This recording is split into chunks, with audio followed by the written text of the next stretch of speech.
kita mengamalkan ini, kita langsung dewasa, Pak. Langsung dewasa kita, Bu. Karena ini misi tertua dalam perjalanan risalah kenabian. Apa misi tertua? Mukhlisin. Membuat orang menjadi tulus. Ikhlas. Ikhlas itu dalam bahasa Arab artinya melepaskan tujuan-tujuan selain Allah Subhanahu wa ta'ala. Maka Abu Hurairah, sahabat-sahabat lain datang kepada Rasulullah, wahai Rasulullah, tolong ajarkan aku ajaran yang aku gak perlu nanya lagi kepada selain engkau. Apa kata Nabi? Ya udah, Qul amantu billah sumastaqim. Ya. Udah kamu katakan percaya kepada Allah lalu istiqomah. Nggak minta pahala lagi, nggak minta simulasi lagi. Datang kepada Rasulullah betul-betul karena dia mengenal Rasulullah itu adalah kekasih Allah. Bapak, Ibu, saudara, saudari, sahabat, ikhwan, akhwat fillah, hidup ini pendek.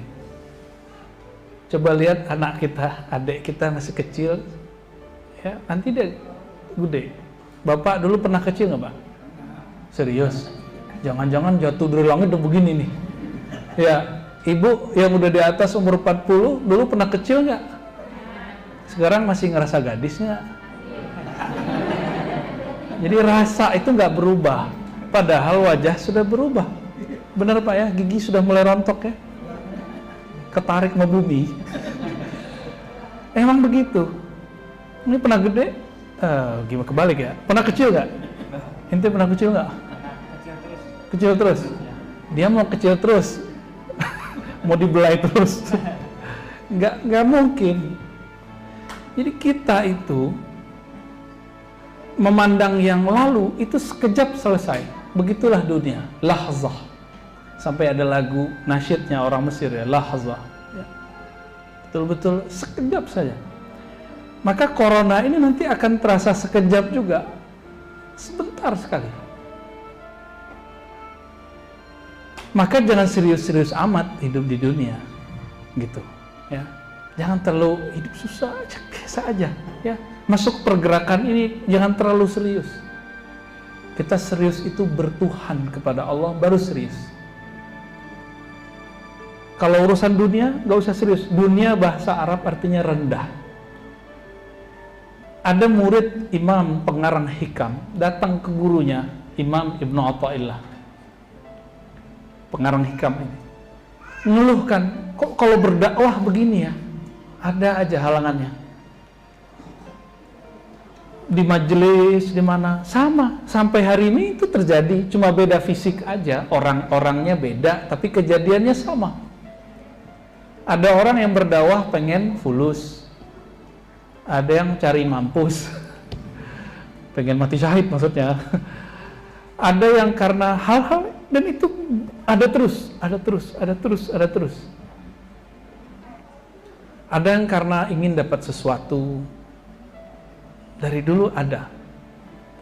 Maka misi kenabian yang paling tua itu adalah wama umiru illa liya'budullaha mukhlishina lahuddin hunafa. Terus baru ibadat.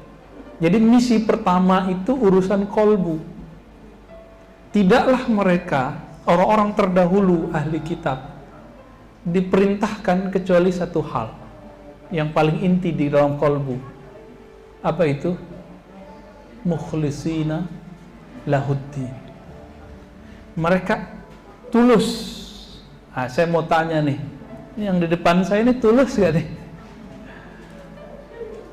Tulus nggak ke sini? Nggak enakan nama Bunda Tina? Kalau untuk makan siang mah nggak mungkin lah ya, terlalu rendah begitu. Tulus nggak? Jadi kalau kita mengamalkan ini, kita langsung dewasa, Pak. Langsung dewasa kita, Bu. Karena ini misi tertua dalam perjalanan risalah kenabian. Apa misi tertua? Mukhlisin. Membuat orang menjadi tulus. Ikhlas. Ikhlas itu dalam bahasa Arab artinya melepaskan tujuan-tujuan selain Allah Subhanahu wa ta'ala. Maka Abu Hurairah, sahabat-sahabat lain datang kepada Rasulullah, "Wahai Rasulullah, tolong ajarkan aku ajaran yang aku gak perlu nanya lagi kepada selain engkau." Apa kata Nabi? Ya udah, Qul amantu billah tsumastaqim. Ya. Udah kamu katakan percaya kepada Allah lalu istiqomah. Percaya di mana? Di dengkul, di kopiah, enggak kan? Di jilbab, di cadar, di jenggot, enggak ya? Percaya di mana? Maka bisa saja orang yang berjilbab hari ini besok enggak berjilbab, karena iman bukan di jilbab. Bener. Saya punya teman saya dulu bercadar, sekarang buka jilbab, ada. Apalagi yang dulu berhijab di sekolah sekarang nggak berhijab, banyak. Kenapa? Dulu dia berhijab karena takut kepada guru, bukan karena takut kepada Tuhannya guru dan Tuhannya dia. Maka tugas kita, dan itu tugas para nabi sebelumnya, menjadi mukhlisina lahuddin, menjadi orang yang tulus. Maka saya tanya, datang Kunais Nusaibah, tulus nggak? Tulus ya. Allahumma ja'alna minal mukhlisin. Ya Allah, jadikan kami orang yang berusaha tulus. Amin ya rabbal alamin. Saya juga ditanya Allah, kamu ngajar, berdakwah, ngaji, tulus nggak? Cari fulus, cari syuhrah, popularitas, itu berkecamuk dalam diri kita. Kalau kita nggak punya guru yang membimbing, nggak punya komunitas yang baik, kacau. Bisa kacau. Makanya banyak dai-dai mulai menarif diri. Emang kajian bisa ditarif? Emang bahas la ilaha illallah bisa dibeli? Emang sholawat kepada Nabi bisa dibeli? Nggak bisa dibeli. Oleh karena itu, saya akan mengetengahkan petuah Imam Ibn Athaillah mengenai orang-orang yang tulus itu ada tingkatannya. Ya. Apa kata beliau? Ini hikmah pertama dalam hikam. Min alamatil i'timad alal amal nuqsanur raja' inda wujudiz zalal. Ciri-ciri orang-orang yang kurang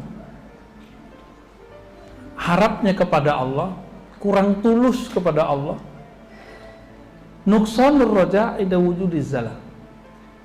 Ada harapan yang menurun, antusiasnya menurun, semangatnya futur, namanya futur. Pernah dengar futur?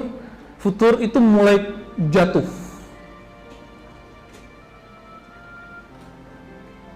Inda wujudiz zalal. Ketika terjadi zalal. Apa arti zalal?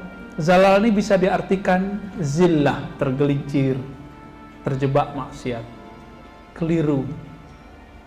Yang kedua, zalal ini bisa diartikan gesekan-gesekan. Kita nih kalau di dunia dakwah itu gesekan itu nggak pernah berhenti. Karena dakwah itu politik ilahiyah, maka setan masuk. Kalau politik di luar kan cuma politik sia-sia, politik duniawi. Di sini juga main. Dalam dunia dakwah itu ada dia juga. Dan perlu diingat, setan tidak pernah ngomong kasar. Setan itu ngomongnya halus. Dulu waktu setan itu, iblis namanya, nama gelarnya, nama kecilnya Azazil. Pangkatnya Haris, penjaga surga. Dan dia merangkap Khazinul Jannah, yang memegang perbendaharaan surga, kunci-kunci surga dia yang pegang. Itu si Azazil datang kepada Sayyidina Adam seperti orang tua. Kita kalau ada orang tua respect nggak? Udah aki-aki, atu ya, itu pakai tongkat, ngomong, wahai Adam, gitu, ya. Kayak orang lagi ngasih wejangan, nasihat, dan dia orang sepuh. Kira-kira gimana kalau orang tua? Kita dengerin nggak? Kita dengerin.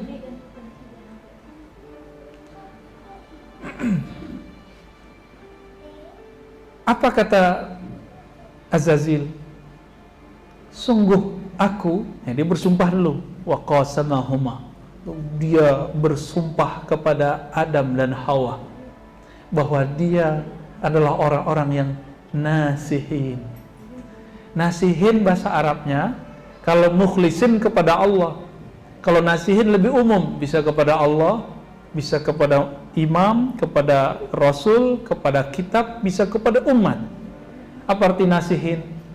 Orang yang tulus memberikan nasihat. Kalau itu kepada sesama manusia, sesama makhluk. Jadi apa kata iblis? Sungguh aku orang yang tulus.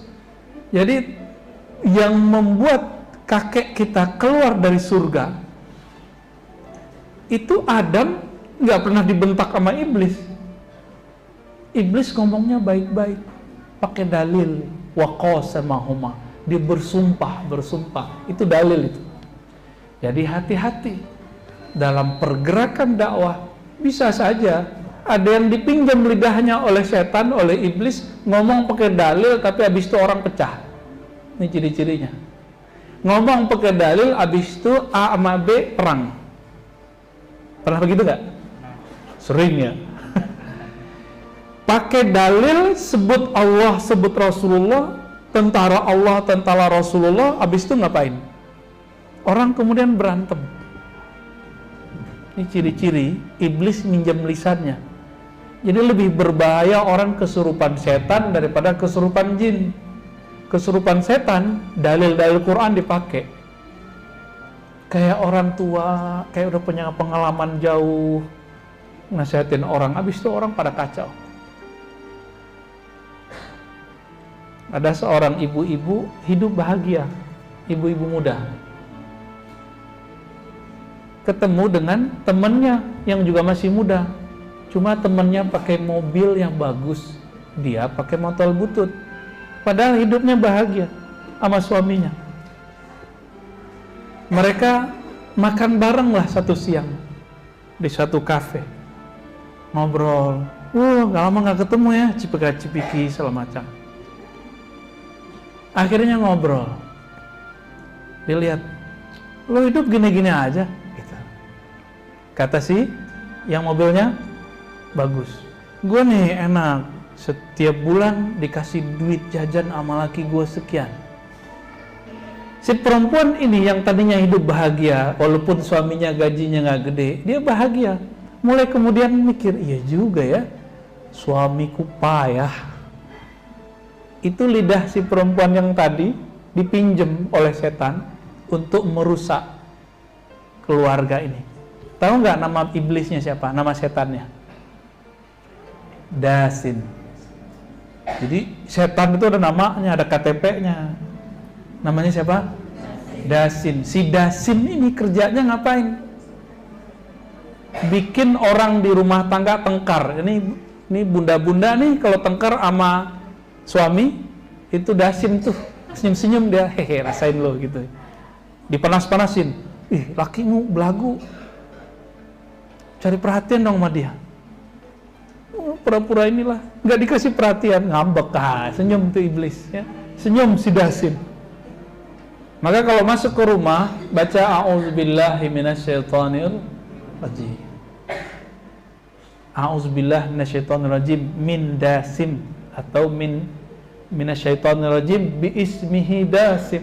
Aku berlindung kepada Allah dari setan yang bernama si Dasim. Perlu itu. Baru tahu ya. Cobain aja Pak, habis tengkar baca itu, hilang dia, kabur dia. Ya. Gimana? Wajah-wajah suka tengkar ini. Suka ngambek ya. Tetangga sama tetangga, tengkar itu si Dasim yang kerja. Teman sama teman ini, itu dia yang buat tuh. Nah, tapi nanti ada lagi yang bikin orang pecah belah. ada lagi setannya ntar, dan bisa nyamar dia, ya. Nanti dipanas-panaskan masalah apa? Masalah kepentingan. Oh, kamu gak dihargai loh.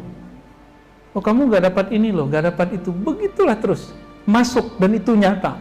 Maka Allah mengatakan syaitan itu bagimu aduwwum mubin, musuh yang nyata. Begitu di Quran. Makanya coba lihat, orang kalau sudah menjadikan dakwah sebagai lahan politik, itu teman hari ini jadi lawan, lawan jadi teman, lawan jadi teman. Bener ya? Cuma karena beda urusan politik. Imam Natta'illah mengatakan, orang yang tidak ikhlas itu dicolek dikit, kena ujian sedikit, itu dia langsung jatuh, harapannya langsung jatuh, dia memundur. Yaudahlah, ngapain begini-gini gitu. Maka ikhlas itu terbagi 3 tingkat. Tingkat paling bawah, ikhlas anak-anak. Apa itu ikhlas anak-anak? Ikhlas juga. Ini kalau anak-anak nih kita bilang ini, Dek, puasa ya. Ntar 1 hari puasa dapat duit 10.000. Bagi dia kan udah gede. Kalau 30 hari puasa dapat duit 300, dapat mainan-mainan 1. Kalau udah SD-nya kelas 4, kelas 5 nggak cukup. Bilangnya apa? 1 hari puasa 50.000 deh. Udah SMP nggak mungkin lagi kan digituin. Kenapa SMP, SMA nggak digituin lagi? Karena dia sudah bukan anak-anak. Tauhidnya anak-anak, ikhlasnya anak-anak harus ada iming-imingan. Iming-imingannya apa? Ya, pahala. Ada pahala, itu bahasa Sanskerta, artinya balasan kebaikan. Ya. Maka Nabi kalau berbicara ke sahabat-sahabat yang belum dewasa, Nabi ngomong, amalkan ini, kamu dapat pahala ini. Tapi untuk sahabat yang sudah dewasa seperti Abu Bakar, Umar, gak ada. Gak ngomong Nabi. Tiba-tiba semua harta Abu Bakar masuk ke Baitul Mal. Gak ada Nabi SAW nyuruh-nyuruh Abu Bakar aneh-aneh. Jadi ikhlas level pertama apa? Ikhlas childish. Dan ini ikhlas anak-anak ini menimpa dan menjadi penyakit. Ada penyakit nanti di kolbu. Tidak mau berbuat kecuali dapat sesuatu. Kalau si ustadz nggak mau dakwah kalau nggak dapat sesuatu, ini berat loh. Tanya sama beliau nih, bener berat Ustaz ya? Paling berat, karena kami punya istri juga, kita punya anak loh. Tapi masih 1 loh Bu ya. Itu kita mikir udah berat. Artinya apa? Ini kelemahan seorang dai. Begitu juga jamaah. Jadi pejuang-pejuang ini apa masalah dia? Ketulusan. Dia berbuat karena ingin dapat sesuatu atau gimana? Gimana? Nusaibah mau naik pangkat nggak? Pangkat ikhlas kedua, biar jadi kekasih Allah. Sekarang belum jadi kekasih Allah kalau masih ada iming-imingan pahala, iming-imingan A, B, C, D. Saya nggak tahu kan, saya nggak ngerti isi hatinya Bapak Ibu ini, saya nggak ngerti kan, ya. Kecuali Allah bukakan sesaat, nah itu bisa aja kelihatan, tapi kan nggak selalu, ya, nggak selalu dibukain. Ketulusan itu kelihatan dari sorot mata. Terlihat kalau laki-laki paling gampang karena nggak pakai cadar kan. Nggak pakai, kalau antum pakai masker, tinggal matanya dilihat. Itu bisa dilihat Pak. Orang-orang ahli psikolog itu ngelihat tatapan mata sudah paham. Hati-hati ya, hati-hati mana? Enggak, saya yang hati-hati sama antum. Anak kecil itu polos, dilihat polosnya, anak kecil polos. Sekali dikasih iming-imingan dia semangat. Tapi anak kecil itu kalau sudah menjadi dewasa nih, antum nih udah gede nih, pengen balik jadi anak kecil nggak? Ini pengen dia. Atau doang yang pengen balik kecil nggak Pak? Tuh nggak mau. Padahal cakepan lucuan waktu kecil loh Pak. Sekarang udah ubanan ya kan, gigi udah jatuh-jatuh. Antum kayaknya lucu banget waktu kecil Ustaz. Kenapa kita nggak mau balik menjadi anak kecil? Karena kita tahu kualitas keikhlasan anak kecil itu cetek kecil. Masa bahagia anak kecil cuma mainannya mobil. Kalau sekarang Bapak mainannya mobil beneran Pak ya. Kalau dulu anak kecil mobil-mobilan, bener ya? Masih senang main mobilan kayaknya nih ya. Nggak punya mobil asli, ada mobil di handphone deh. Gitu orang hari ini. Sampai ke bawah-bawah gitu. Ciri-ciri orang kalau udah ngebet pengen punya mobil belum punya, kebawa mimpi. Kebawa mimpi. Begitu juga orang kalau rindu sama Rasulullah nanti kebawa mimpi. Berarti antum ngeluh. Kenapa saya nggak bisa mimpi Rasul ya Ustaz? Ya pelit sih, salawatnya dikit. Baru mau datang pengajian jika diiming-imingi, mau korban kalau ingin dapat ini dan itu. Gimana mau ketemu Rasulullah? Rasulullah hanya mengunjungi orang-orang yang tulus mencintainya. Sallallahu alaihi wasallam. Ini ikhlas anak-anak nih.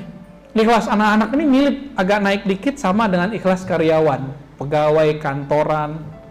Apa ikhlasnya? Kalau tunjangan naik, semangat kerja, ya kan?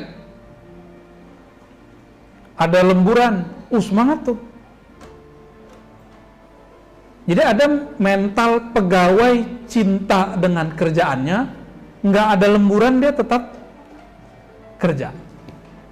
Ada pegawai yang cinta diiming-imingi hasil pekerjaannya, ini yang repot nih, ini yang disebut ikhlasnya ummal, sama dengan anak-anak tadi. Bedanya ini lebih gede. Nah, ikhlas begini bukanlah ikhlas.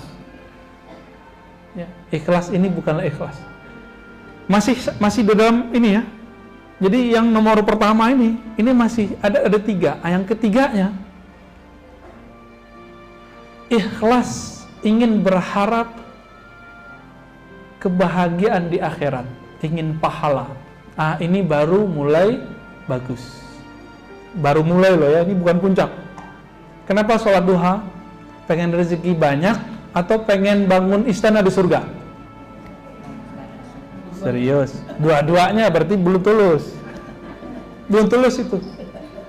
Duha kenapa? Emang ada dalilnya sholat duha supaya rezeki lancar? Coba tunjukin satu aja. Gak ada. Antum dapat dari mana itu? Itu taklim dari siapa? Ada nggak Ustaz? Sholat duha lah kamu rezekimu lancar? Gak ada. Yang ada istighfar, maka Allah buatkan jalan keluar, dikasih rezeki. Bertakwa, Allah kasih rezeki dari yang tidak terduga. Saya mau tanya, bertakwanya karena pengen dapat rezeki atau kenapa? Biasanya istighfar, bertakwa bisa bikin rezeki lancar. Yaudah saya istighfar deh. Nah ini istighfarnya turun lagi nih. Jadi level 1 aja ada 3 jenjang. 1 anak-anak, 2 kayak karyawan, yang ketiga ingin pahala. Kita yang mana? Nomor 3, jenjang ketiga sudah cukup. Ingin dapat pahala di sisi Allah. Kalau pahala si Allah namanya surga. Nah ini ikhlas baru bener, ikhlas level pertama. Berarti jenjang kedua bener nggak? Jenjang pertama enggak. Itu ikhlas tertolak.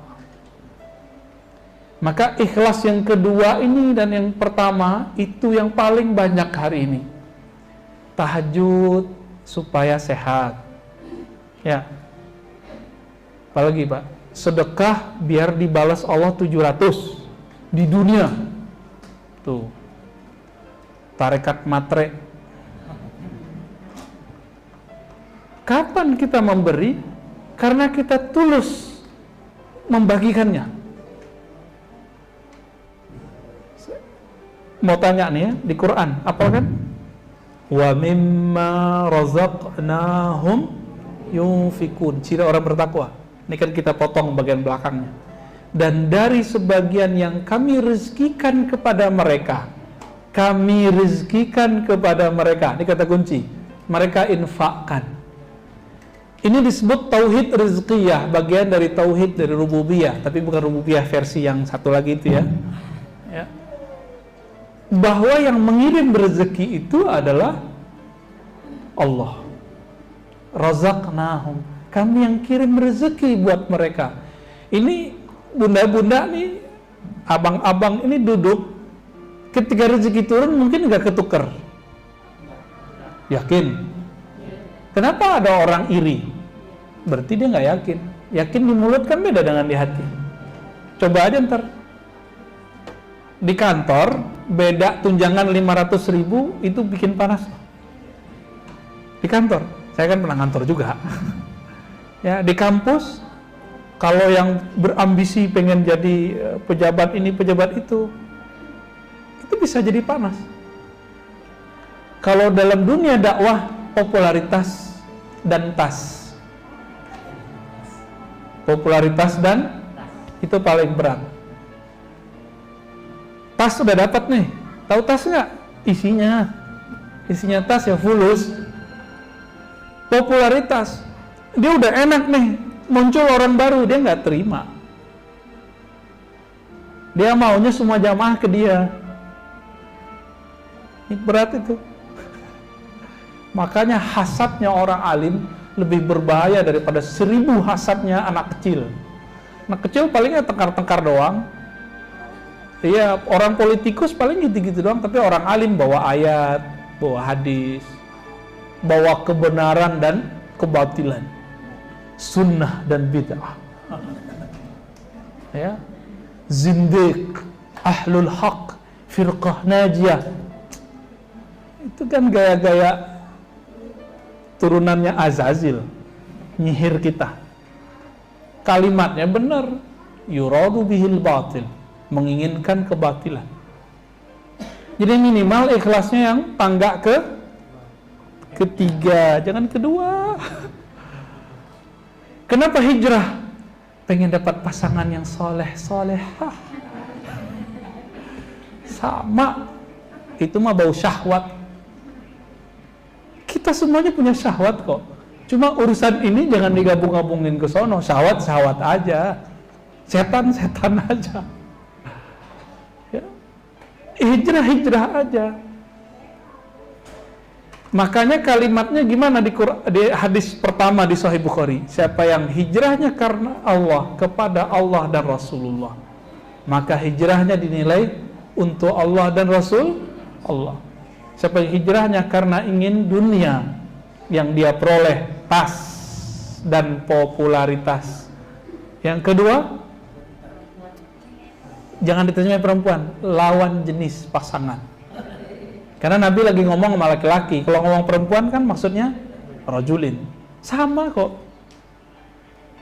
Ujian saya, ujian antum sama beratnya. Mungkin lebih berat kita yang ngomong pakai mic ini. Jadi jangan dikira saya ini aman. Enggak, saya enggak aman. Ini saya paling bahaya. Ya mohon doanya ya. Saya takut kalau mikirin itu tiap hari, saya ketakutan. Kalau bukanlah Allah yang kemudian memberikan ketenangan hati, nggak berani saya pegang mic hari ini. Karena kita punya kelemahan-kelemahan itu. Siapa yang jamin dirinya selamat dalam dirinya bersih? Kan nggak ada. Nggak ada. Saya menganggap diri saya paling kotor. Ya, bersihan ente hatinya. Ya.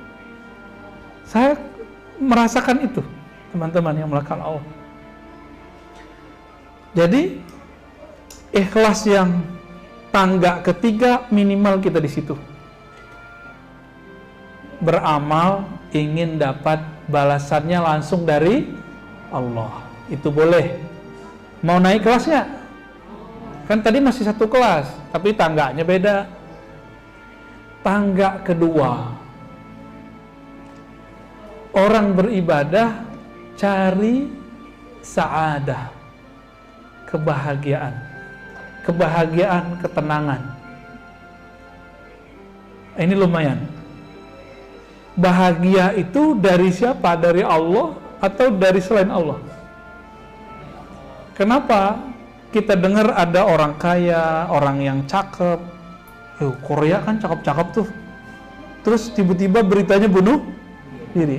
Orang Indonesia mukanya nggak cakep-cakep, standar aja, hidung mancung ke belakang, kulit sawo mateng, ya, jerawat di mana-mana. Nggak putih kan, al-bayat nisful jamal, putih itu separuh cakep, separuh cantik, separuh ganteng, separuh gagah. Begitu kata Imam Zamakhsyari, salah satu ahli tafsir yang mencampur akidahnya dengan antara Ahlus Sunnah dan Mu'tazilah, tapi tafsir dia dipakai sebagian. Apa kata dia? Al-bayat nisful jamal, kulit putih itu separuh cantik.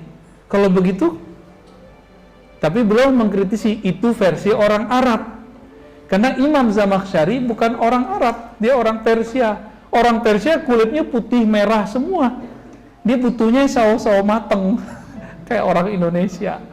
Makanya teman-teman kita di Eropa, kulit yang sawo mateng itu dianggap menarik oleh orang Barat, ya.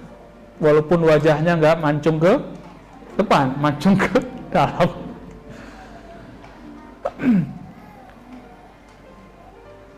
Kembali ke ikhlas. Kalau bahas itu panjang, tar. Ikhlas yang kedua ini, orang beribadah, orang hijrah, orang mau pengajian, mau cari apa? Cari kebahagiaan, ketenangan, kedamaian di sisi Allah. Nah, mau cari kedamaian nggak? Saya nyari itu dari umur 12 tahun.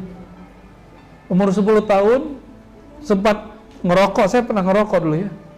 Itu abang saya yang dipukul sama bapak saya cuma karena saya ngambil nyuri rokok bapak. Ya, udah gede baru saya ngaku kan.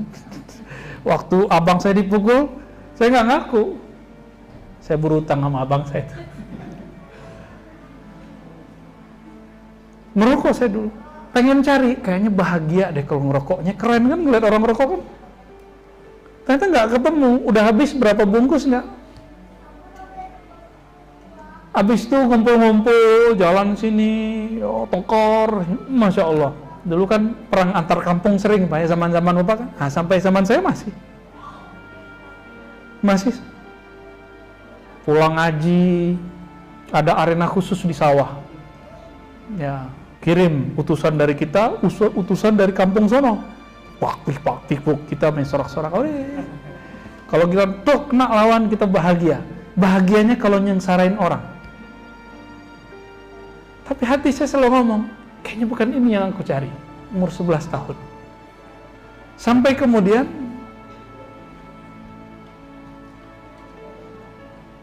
ikut aliran ini, aliran itu. Setiap saya masuk ke kelompok apa aja, pertanyaan saya, kok saya nggak bahagia ya? Gitu. Alhamdulillah kemudian ketemu guru yang mengajarkan saya cara mencapai bahagia. Ternyata capai bahagia tinggal deketin yang punya stok kebahagiaan. Siapa yang punya stok itu? Allah. Maka sebut namanya, masukkan ke dalam kolbu, karena bahagia ada di kolbu, bukan di baju. Belum tentu yang berhijab ini lebih bahagia daripada yang tidak berhijab. Kalau berhijabnya terpaksa, pengen disebut bermanhaj A, bermanhaj B. Nanti kebahagiaannya kalau ada orang ngelihat, wow kamu solehah ya, bahagianya kalau dipuji karena bermanhaj A. Sama kalau yang ikhwan ini berjenggot, kelihatan ma'akhwat, wow itu kayaknya ikhwan soleh nih, rajin ngaji, sarungnya jingkrangnya dikit. Oh enggak, antum nggak pakai sarung ya, pakai gamis. Jadi bahagianya kalau diperhatikan, oh terlihat orang ini bener nih. Ini nyelip biasanya. Jadi di ikhlas level 2 biasanya kemasukan yang begitu-gitu. Maka ini tangga pertamanya ingin dipuji orang, tangga kedua dan tangga ketiganya ingin bahagia aja. Tapi ada yang nyelip-nyelip, pengen sakti. Udah bahagia pengen sakti. Belajar zikir biar ngobatin orang, nah itu masuk di situ tuh. Hati-hati ya. Nah, ikhlas yang level 2 itu paling bagusnya di atas adalah ingin mencari kebahagiaan dari Allah. Maka orang ini kalau ikut aliran apa saja belum bahagia, dia akan pindah-pindah terus, hijrah tanpa henti. Maka orang ini akan gampang curiga dan gampang putus asa dengan siapa aja. Nempel sama Ustadz A, kayaknya bukan. Pindah lagi. Kenapa? Si Ustadznya bukan agen kebahagiaan. Ya, jadi ada Ustadz itu ilmunya dari mana? Jika dari buku, maka yang dia bagi isi buku. Pusing kan kalau bagiannya buku?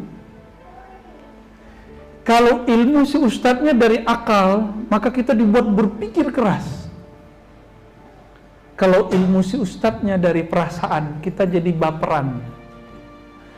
Kalau ilmu Ustadznya dari kolbu itu berkiblat ya hanya kepada Allah, maka ilmunya langsung turun dari Allah. Cari guru yang begitu. Nanti antum dapat kebahagiaan yang sebenarnya. Nanti dibimbing sama beliau. Nih jalan untuk menuju kepada Allah. Pasti bahagia. Nah, cuma ikhlas level ini masih ada harapan. Harapan pengen bahagia. Sahabat Nabi udah lewat, mereka sampai ke level paling tinggi. Ibarat gunung, puncak itu banyak gak yang nyampe? Bisa muat banyak gak? Banyak yang baru di pertengahan udah berhenti di situ, ada yang turun lagi. Tapi yang sampai ke atas puncak itu gak banyak. Yang sampai di puncak, mereka ikhlas bukan karena iming-imingan materi, bukan popularitas, bukan cari bahagia. Dia ingin dekat kepada Sang Maha Kekasih, Allah Subhanahu wa Ta'ala. Mau dikasih bahagia, dia ridho. Dikasih gak bahagia, dia ridho. Dikasih senang, dia ridho. Gak dikasih senang, dia ridho. Ini berjuang nih, ada gak enaknya loh. Ridho gak? Ridho itu artinya apa sih? Terima. Seorang istri ngomong, yang penting sama kamu, saya ridho, saya bahagia, walaupun hidup susah. Nah, mirip-mirip begitu. Ada yang begitu nggak? Gombal. Saya nggak yakin tuh. Sebelum jadi begitu ngomongnya, yang penting sama kamu. Bapak dulu digombalin calon istrinya nggak ya? Bapak yang ngomong ya? Ya nggak pacaran. Paling waktu mau ngelamar. Kalau cowok-cowok gini ngomongnya, siap gak hidup susah sama aku? Siapa yang mau hidup susah sama dia kan? Tapi kalau udah cinta dijawab, dia lupa sama susahnya. Dia bilang iya aja, yang penting lihat ada kamu. Orang kalau sudah melihat ada sumber bahagianya, dia lupa kalau dia susah. Masih ingat kisah Sayyidina Yusuf? Beliau jalan, si perempuan-perempuan menggores tangannya nggak terasa, bener. Karena melihat Sayyidina Yusuf, tangan luka nggak terasa. Sumber gagah dan gantengnya Nabi Yusuf siapa? Allah. Apa kata Nabi? Kegagahan Yusuf baru separuh dari jamalku. Apa arti jamal? Kegagahan, ganteng.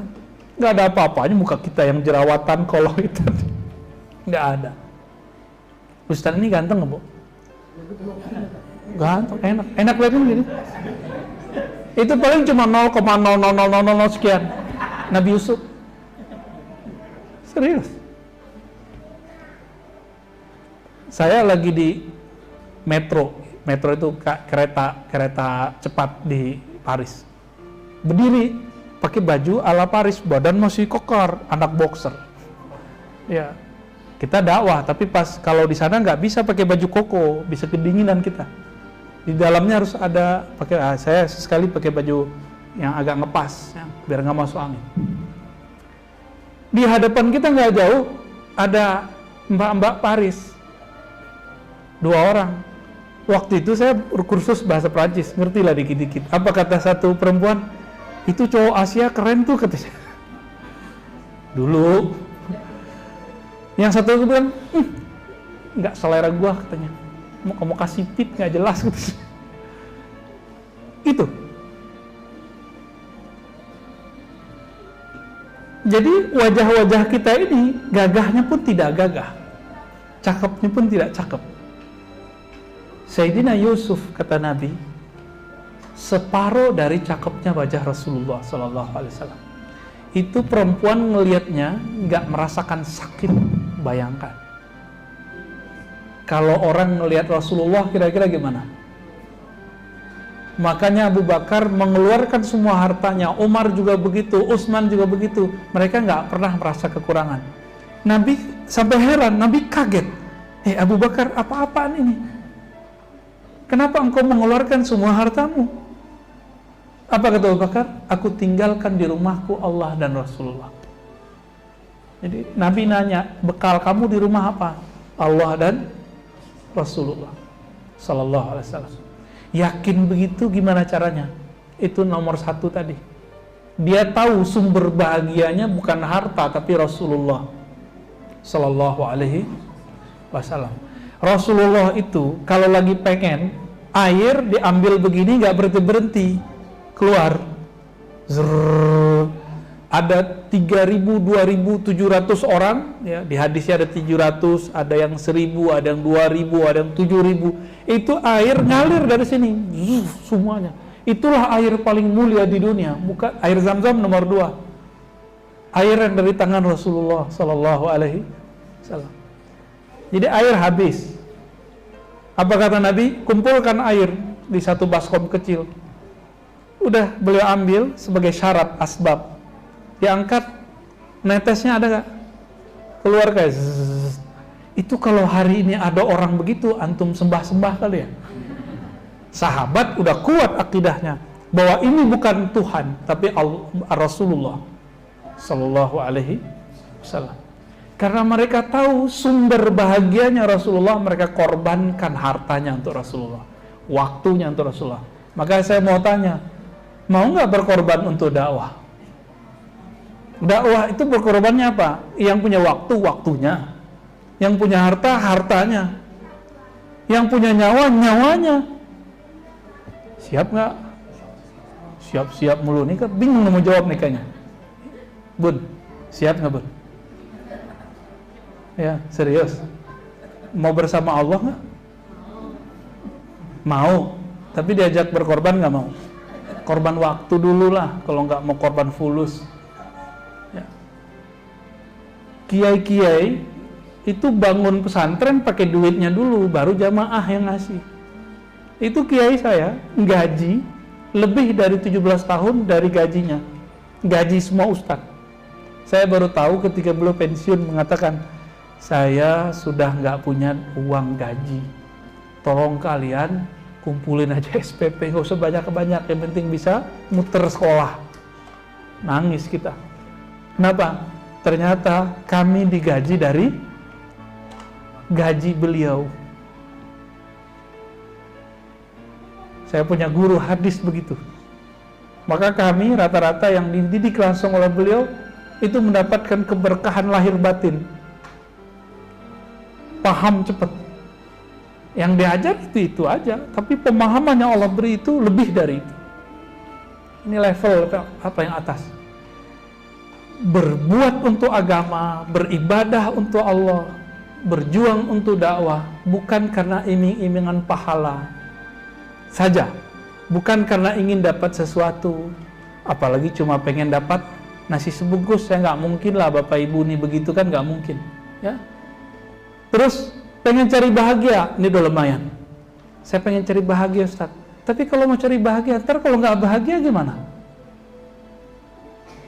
Masih mau gak menyembah Allah kalau gak bahagia? Kalau nanti dijanjiin sorga, Allah gak kasih sorga, masih nyembah Allah gak? Jadi kita ini nyembah Allah ada harganya atau tak ternilai? Masih bisa dinilai? berarti masih bisa diukur ikhlasnya, belum ikhlas namanya.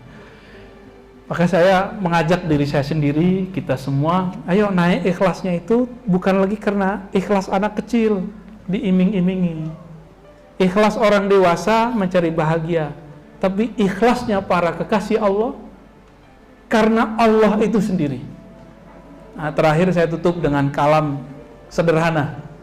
Dulu anak kecil di rumah kita, mungkin kita pernah diancam sama orang tuanya. Kamu kalau nggak sholat nih, rotan. Si anak takut tidak sholat karena melihat ada rotan. Sampai besar yang dia ingat rotannya atau siapa? Rotannya. Maka mental-mental rotaniyah inilah yang masuk ke dalam alam bawah sadar kita. Beramal itu karena ditakut-takutin neraka gitu. Kalau masa kecil nerakanya anak kecil kan rotan. Nih, kamu mau ini. Jadi mental kita beragama mental-mental neraka. Hijrahnya hijrah neraka. Bukan hijrah surgawi. Bukan hijrah ilahi. Sekarang sholat, nggak ada lagi kan rotannya, berganti ancaman dari ustadz. Ibu nih kalau nggak beramal termasuk neraka loh, gitu. Nggak pakai jilbab dibakar loh. Mau sampai kapan diancam terus? Coba sekarang mau berjilbab, mau sholat, karena ada yang nyuruh.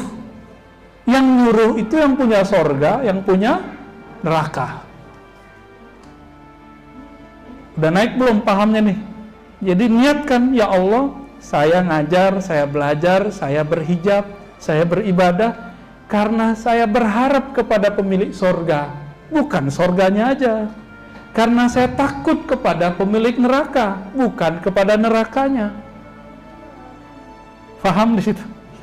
Nah, niatkan setiap hari diulang. Itulah makna lillahi ta'ala. Semoga Allah menjadikan kita orang yang ikhlas. Amin ya rabbal alamin.